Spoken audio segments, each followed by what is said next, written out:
Ibu-ibu, ayah-ayah dekat luar sana, pernah tak terjadi anak tengah tengok TV, anak tengah main Lego dia, main-mainan dia, dan kita panggil, anak tersebut tak menyahut pun, ataupun tak memberi sebarang respon, toleh pun tidak.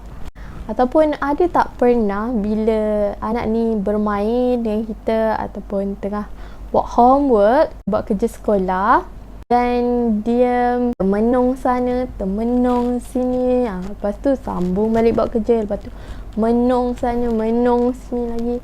Siapa yang ada anak yang macam tu? Tahu tak, perkara ni adalah sebenarnya tanda-tanda yang anak you mungkin ada masalah fokus. Dan masalah fokus ni sangatlah penting untuk dikurangkan, diselesaikan, sebab bila belajar, masalah fokus ni adalah masalah yang utama. Anak nak belajar sangat susah kalau dia ada masalah fokus. Cikgu nak mengajar anak yang ada masalah fokus ni sangat susah. Jadi kali ni saya akan sharekan apa tanda-tanda anak ni ada masalah fokus. Boleh take note, cikgu-cikgu juga boleh take note kalau diperasan pada student you, pada pelajar you ada masalah fokus ni, okey? Supaya dapat bantu anak ni belajar, mudahkan dia belajar. Bukan apa sebab kita kesian, dia belajar macam mana pun bagus, teknik belajar macam mana pun, tapi kalau dia ada masalah fokus ni memang lambat nak dapat, memang susah nak belajar.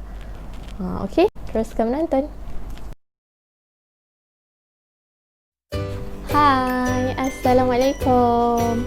Okey, untuk kali ni fokus kita adalah tentang masalah fokus. Topik kita hari ni kali ni tentang apa tanda-tanda yang anak kita ni, yang student kita ni, yang pelajar kita ni actually dia ada masalah fokus, masalah attention. Okey, ciri-ciri pertama yang mami-mami boleh test dekat anak mami lepas ni adalah bila dia duduk buat aktiviti.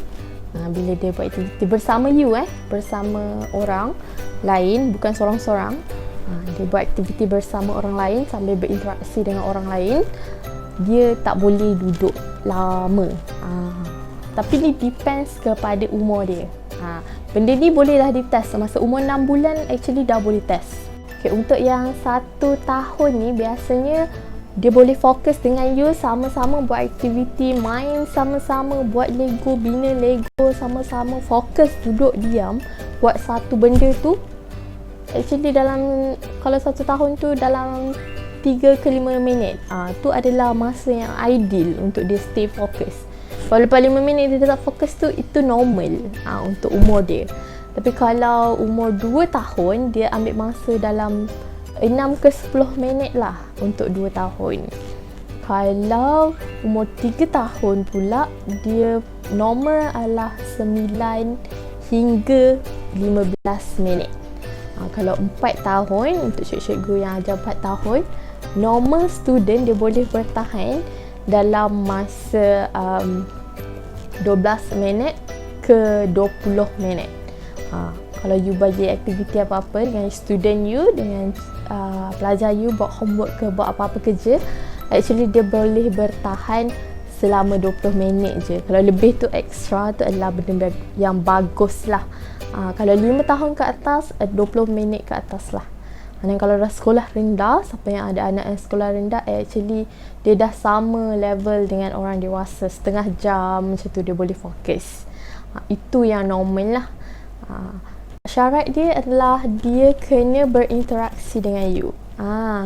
Dia bukan buat sorang-sorang, bukan main Lego sorang-sorang ataupun dia mengalir sorang-sorang. Dia kena berinteraksi. Kita bercerita dengan dia, bercakap dengan dia. Okay, nak buat kereta ni, kita ceritalah. Okay, kereta ni bulat lah tayar dia ni. So dia ada interaksi dengan orang tu dan dia boleh bertahan interaksi tu selama berapa minit. Tapi kalau you tengok anak you suka menung sana, menung sini, ni kena check juga. Kalau contohnya tengah mewarna, mewarna ni, and then buat 2 minit je mewarna ni, dreaming sana, tengok sini, menung. Lepas tu sambung balik. Lepas tu warna balik. Lepas 2 minit, menung lagi, dreaming. So sebenarnya ni pun ada problem dengan fokus. Even though walaupun dia duduk situ 30 minit, 40 minit, tapi sebenarnya fokus dia tu, masa fokus dia tu sebenarnya 2 minit je. So yang ni pun actually dalam kategori masalah fokus. Okay, balik ni cuba try check anak you. Macam mana, berapa lama dia boleh bertahan, berapa lama dia boleh fokus sebenarnya. Ikut umur dia lah. Tapi benda ni tengok juga dengan environment. Ada yang disebabkan environment tu mengganggu. Contohnya sekeliling dia ada mainan dia yang dia excited nak main. Dia ada car dia. You suruh buat Lego ni, kita nak sama-sama berinteraksi, bermain Lego sama kan, nak test kan. Tapi sekeliling dia ada mainan-mainan lain. Tu tak boleh lah. Tu memang sengaja lah distract dia. Tu benda akan mengganggu dia. Especially yang kecil-kecil ni, umur 4 tahun ke bawah ni, memang akan mudah distract. Mudah terganggu dengan mainan-mainan dia. So bila nak test ni, cuba tengok barang-barang lain tu, alihkan dulu. Ada satu mainan je, memang satu benda je nak fokus. Okay, yang seterusnya adalah bila kita panggil nama, tiada sebarang respon. Bila kita panggil nama, tak ada sahut ke, tak ada ya saya, ataupun jeling pun tidak, toleh pun tidak. Kalau yang ni, pastikan environment tu kenalah juga. TV tu tak boleh terlalu bising, sampai dia memang tak dengar ke. Ataupun dalam kelas tu tak boleh terlalu riuh. Itu bukan masalah dia lah, masalah environment.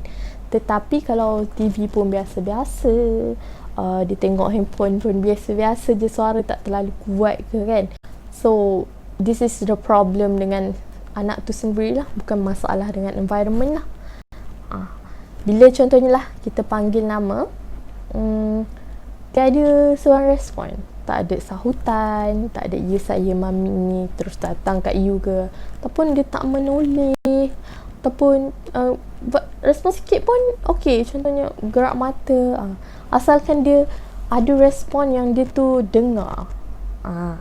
Kenapa ni penting bukan sebab dia tak boleh dia terlalu fokus kepada mainan tu tau. Actually dia sebab dia ada problem dengan attention dia.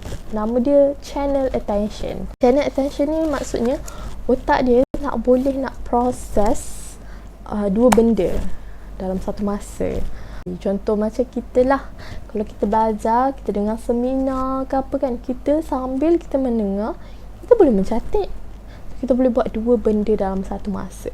Tapi kalau anak ni, dia ada problem dengan attention, channel attention ni, dia akan fokus pada benda tu je. Dia tengok TV tu, dia tengok TV je. Kalau dia main Lego, dia main Lego je. Dia tak boleh buat dua benda. Dia tak alert dengan keadaan sekeliling dia. Dia dengar actually. Telinga dia mendengar, tetapi otak dia tak boleh proses benda tu. So ni adalah satu isu dengan channel attention, nama dia.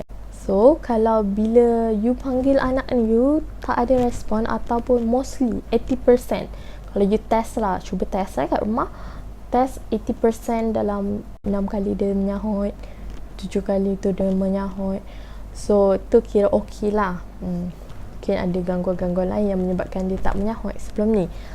Tapi kalau you panggil sampai nak kena menjerit-jerit, nak kena ulang banyak kali, panggil banyak kali, baru dia nak dengar, baru dia nak alert kan. So tu ada problem actually dengan channel attention dia. Otak dia tak boleh nak memberi rangsangan. Terus nama dia ada respon tak? Walaupun sikit respon, dia tulis sikit je ke, anak ni kembali balik buat kerja dia, it's fine. At least dia alert. Dia sedar ada orang panggil dia dan dia boleh toleh. Untuk yang ni biasanya ada masalah dengan sensory lah, ada masalah dengan deria, rangsangan. Tu nanti saya cerita topik lain lah. Saya cerita satu video yang lain tentang sensory je. Okay, seterusnya adalah bila kita tunjuk sesuatu tu, dia tak boleh follow apa yang kita tunjuk.